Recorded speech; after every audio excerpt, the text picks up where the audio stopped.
If your skin is not smooth after doing my routine, let me know, because you're a liar. To start off this video, I'm obviously going to touch on the elephant in the room. I got my hair done today. Stay tuned for the Vlogmas tomorrow that will be coming to you guys to see my reaction afterwards. It's definitely me. Okay, it's definitely giving very much new Jill for the 2022 year. As you guys read by the title, my feminine hygiene routine for the 2021 year. Hopefully this can give you guys some ideas for the new year coming up. But I am adding new things into my shower and my hygiene routine as I find them and things that I want to try. That information will obviously be coming to you, especially if you follow me on Instagram. I mainly post on there and TikTok. So go ahead and follow me there so you don't miss, little tips and tricks and other new products. Just setting your routine takes a lot of trial and error. So hopefully this video can help you out. I want to start this video just by talking about proper care. Her down there, your feminine area. It is a very, very sensitive area. You should have a routine designed specifically for your girl down there because she doesn't require much. She's very picky. She doesn't want too many things down there. She don't need too much. Everybody grows up differently. So if you don't know, you should be wiping from the front to the back. We do not need the bacteria and all that nasty stuff from your booty to come on over to the sensitive area. I recently went to the OBGYN, just for your routine checkup, because once you hit a certain age, they do encourage you to get a pap smear. Never hesitate to ask people like that are in that field. I asked her a whole bunch of questions and she was saying that, when you do number one, all you need to do is pat that area. You don't need to go wiping and wiping and wiping, right? When you do number two, that's when you use your baby wipe or whatever, and you only need to clean that area, right? But if usually you do number one when you do number two, and you just pat that area dry, right? And then wipe the back area. When it comes to washing her, I know a lot of people feel like they need to take soap down there in between the lips, not the vaginal opening, but just the lips. A lot of people feel like they need to bring some soaps down there. Maybe it's your feminine wash. I know a lot of people talk about the one from the honey pot.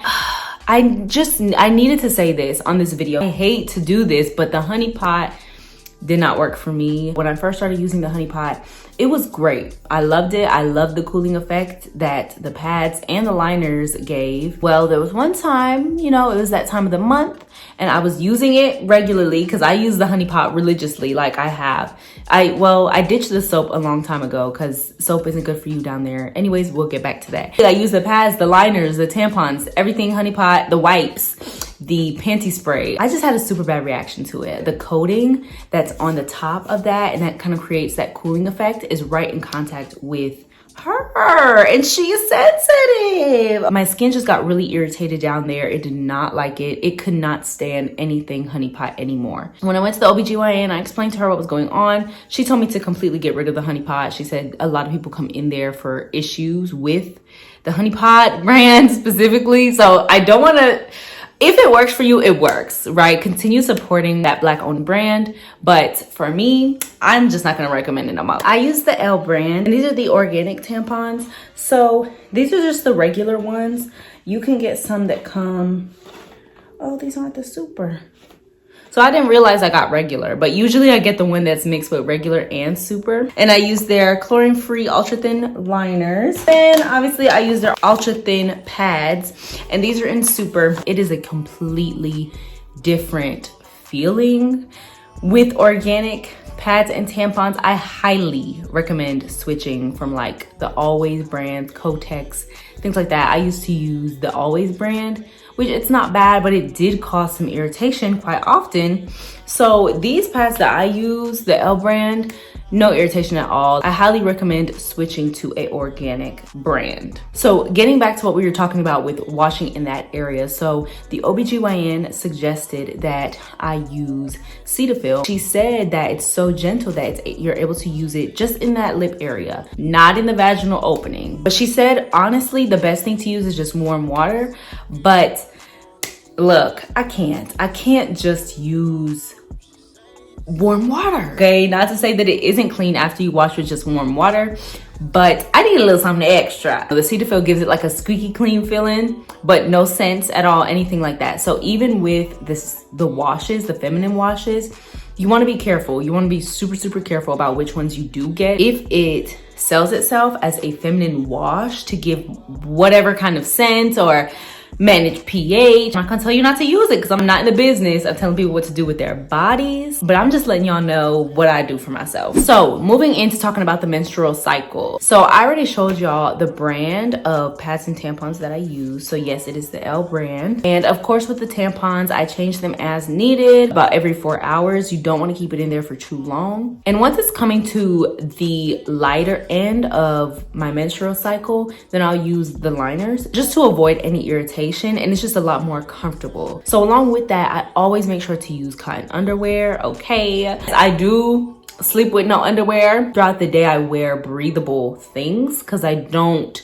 want her to be congested. Okay, she needs to breathe. I don't want to strangle her. So at night, I usually never sleep with anything when I'm not on my menstrual cycle, and that causes her to, oh, she just loves it. She loves it, okay? And I love it too. It feels free as a bird. You should try it sometime if you haven't. Just make sure that you're wearing cotton underwear as well. If you do, just so it's a breathable fabric, so all that bacteria isn't just sitting there cooped up for long periods of time in material that it cannot breathe in, okay? So another tip I want to give is wearing socks when you are not on your menstrual cycle. So if you are somebody who cramps really bad, wearing socks when you're not on your menstrual cycle can help alleviate that pain when you are.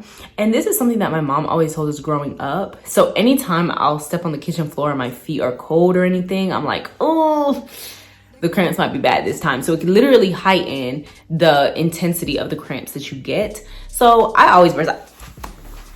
I'm wearing some right now. And water, lastly, on your menstrual cycle, you want to be drinking so much water. Like, not only does this lessen the amount of days that you have your menstrual cycle, or it can, unless you're really heavy. Like, everybody's different, right? But just make sure you are staying hydrated, though. That's something that everybody should be doing. Maintenance for your little girlfriend down there. So I get bikini wax. I use a razor or a sugar wax on my legs and my armpits. I don't get much hair there, so I'll either just use whatever razor or I'll sugar wax if I feel like it. But I do always wax my pretty kitty down there. Just make sure that you're exfoliating that area also. I talked about these exfoliating gloves in my fall winter essentials, and I mean, they're exfoliating gloves. So whatever kind of soap you're using, just to scrub the outside part, that skin down there that is also pretty gentle. I take this one because it's a little less abrasive, and I just go on and I exfoliate really lightly in circles down there. It's 24 hours after I get my wax, sometimes 48. And also with the razor, I use like a generic one, or I use the Gillette brand that has like the different heads, like the bougie kind. My dad got us that. But you definitely want to make sure that you're not using any kind of dirty razors, because that can cause some ingrown hairs and some razor bumps, and you don't want none of those problems, okay? So the next one we're getting into is diet and supplements. Your diet has everything to do with everything in your body, okay? It starts with your diet. Just make sure that you're maintaining a healthy diet, getting all the protein and things that you need. I currently take these iron pills, and they are like your generic Walmart brand, the Spring Valley 65 milligram iron pills. I should have been taking iron pills for years now, but I just now got consistent with them, and I'm glad I did, because I have so much more energy now. I've been taking these for about a week and some change now, and I haven't needed a nap. Even when I get off work, I'm usually out cold, tired. From the week and a few days that I've taken this, honey, I could come home, I'd be editing videos, like I'd be cleaning, doing this, doing that, and I just feel so much more energized. So it's super important. Not to say that everybody needs iron. I'm anemic, so or oral probiotic, like nothing that you push up in there. You shouldn't be pushing nothing up in you, girl, actually. Like boric acid, all that craziness. Leave it alone. So moving right along into body wash and lotion. So I always start off with Dove soap. Okay, and I usually get the white or just the original soap. And I don't have any more of this kind. It's empty, but I always use the Dr. Bronner's peppermint soap. Now I use this along with the Dove. So I'll wash with the Dove, rinse it off, wash up again with the Dove, and put the peppermint soap, wash up again. For me, I don't feel my cleanest if I use just Dove alone. So I'll take this, the peppermint soap, and this feels like it gives it more of a tingly cleaning feel, if y'all know what I mean. Okay, Get a little air. Gets a little airy. Okay, none of this is going near the pretty kitty, okay? Time of the week that I just feel like I need to exfoliate, then I'll use this coconut coffee. And it talks about this in the fall winter essentials. So go over there to see more details about this. But yes, it has little bees. It's exfoliating. It's nice. It's smoothing. It's a great smell. So I always suggest using products that clean you and then using products that provide you with a little scent if that's something you like. Once I'm finished and I'm out the shower, I will use this Nivea. I just have not found anything as good and moisturizing as this, and it smells amazing. So this is the Nivea, the value size one of the deep nourishing serum and almond oil. So you got to make sure it's almond oil. Pretty thick, but it's not like, you see, it's not, it still rubs in very nice. Oh my God.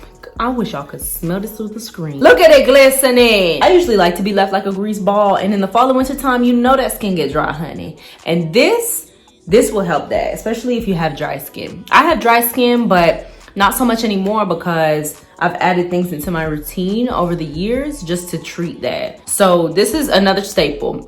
Again, pop up at the top. Go ahead and watch that fall winter essentials if you have not. And this is the CeraVe healing ointment. If you haven't heard of this, it's kind of like a Vaseline, really, is how I would describe it. But once I'm finished with the lotion, then I will put this on areas that tend to be a little bit more dry. So like my elbows, my knees, I'll rub it on my cheeks just to get it all smooth right there. But this really, I end up rubbing this almost all over my body. I just don't use that much of the product. So it's not greasy, but it's just moisturizing. And y'all, all of this together, the exfoliating, even using the exfoliating gloves alone, the fact that you're exfoliating with exfoliating gloves alone, that skin is gonna be smooth. The next thing is deodorants.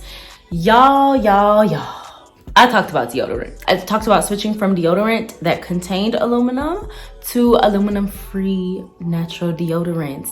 This is not for everybody. I would rather go the natural route with everything, like my body, so like going to the gym, my hair, whatever I eat, like I just want to make sure it's the natural for me is just the best option. So that's why I decided to switch deodorants, and this one that I use is the Dove pomegranate and lemon. It smells amazing. I talked about my process with switching from deodorant that contained aluminum to aluminum free deodorant, just what you need to do to go about switching. And I still did the mask for a little while after that video. That has helped a lot. So just make sure y'all check that out. No matter what deodorant you use, just make sure you're using deodorant. The last category I want to talk about is fragrances.